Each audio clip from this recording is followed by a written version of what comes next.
నమస్కారం అండి. అంతర్యామిలో ఈరోజు అంశం ఆత్మస్వరూపం. మనకు అందించిన వారు మల్లాది వెంకట గోపాలకృష్ణ గారు. వినిపిస్తున్నది మీ విజయభాస్కర్. శబరిగిరిపై కొలువై ఉన్న అయ్యప్ప సన్నిధి ముఖద్వారం మీద తత్వమసి అన్న ఉపనిషత్ వాక్యం దర్శనమిస్తుంది. చాందోగ్య ఉపనిషత్తులోని ఈ మహావాక్యం అది నువ్వే అనే అర్థాన్ని తెలియజేస్తుంది. జీవాత్మ పరమాత్మ వేర్వేరు కాదని, వాటి స్వరూపం ఒక్కటేనని తెలిపే వేదాంత సారం ఇది. మనిషి సాధారణంగా తనను తాను శరీరంతో, పేరుతో, కుటుంబంతో, వివిధ సంబంధాలతోనే గుర్తించుకుంటూ జీవిస్తాడు. ఈ పరిమిత గుర్తింపులకే తన జీవితాన్ని కట్టిపడేస్తాడు. కానీ ఉపనిషత్తులు మనిషిని ఆ పరిధిని దాటి ఆలోచించమని చెప్తాయి. బృహదారణ్యక ఉపనిషత్తులోని నేతి అనే విధానం ఇదే విషయాన్ని సూచిస్తుంది. ఇది కాదు, అది కాదు అని ప్రతి పరిమిత భావనను తొలగిస్తూ పోతే చివరకు మిగిలేది ఆత్మస్వరూపమే అని ఉపనిషత్తులు బోధిస్తాయి. ప్రకృతిలో కూడా ఇదే సత్యం కనిపిస్తుంది.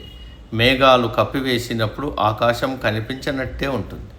కానీ మబ్బులు తొలగిన వెంటనే అంతటా నిండి ఉన్నట్టుగా నింగి కనిపిస్తుంది. అలాగే మనసులో కోరికలు, మమకారాలు, అహంకారం, అసూయలు పేరుకుపోయినప్పుడు మనిషి తన నిజస్వరూపాన్ని మరచిపోతాడు. ఆ భావాలు తొలగినప్పుడు మాత్రమే అంతరంగంలోని ఆత్మతత్వం స్పష్టమవుతుంది. అందుకే వేదాంతం మానసిక శుద్ధిని ముఖ్యమైనదిగా భావించింది. సంయమనం, సహనం, సమత్వం, కరుణ వంటి గుణాలు అలవడినప్పుడే మనసు ప్రశాంతమవుతుంది. ప్రశాంతమైన మనసుకే సత్యాన్ని గ్రహించే శక్తి కలుగుతుంది. ఇతిహాసాలు, పురాణాలు కూడా ఇదే సూత్రాన్ని వివరిస్తాయి. మహాభారతంలో విదురుడు ధర్మాన్ని మాటల్లో మాత్రమే కాకుండా జీవితంలో ఆచరించాడు.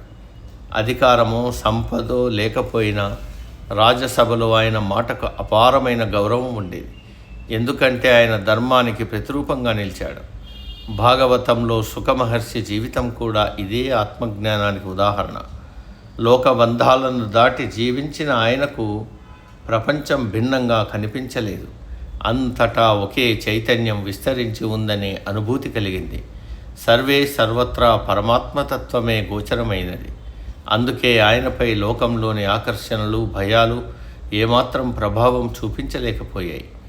వేదాంతం చివరికి చెప్పేది ఒక్కటే: మనిషి తనను తాను పరిమితమైన వ్యక్తిగా భావించుకోవడం మానేసినప్పుడు నిజమైన స్వరూపం వెల్లడవుతుంది.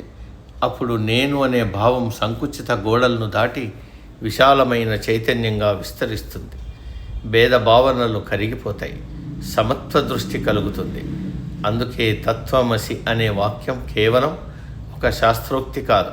అది మనిషికి తనలోనే ఉన్న దైవత్వాన్ని గుర్తు చేసే సుభాషితం.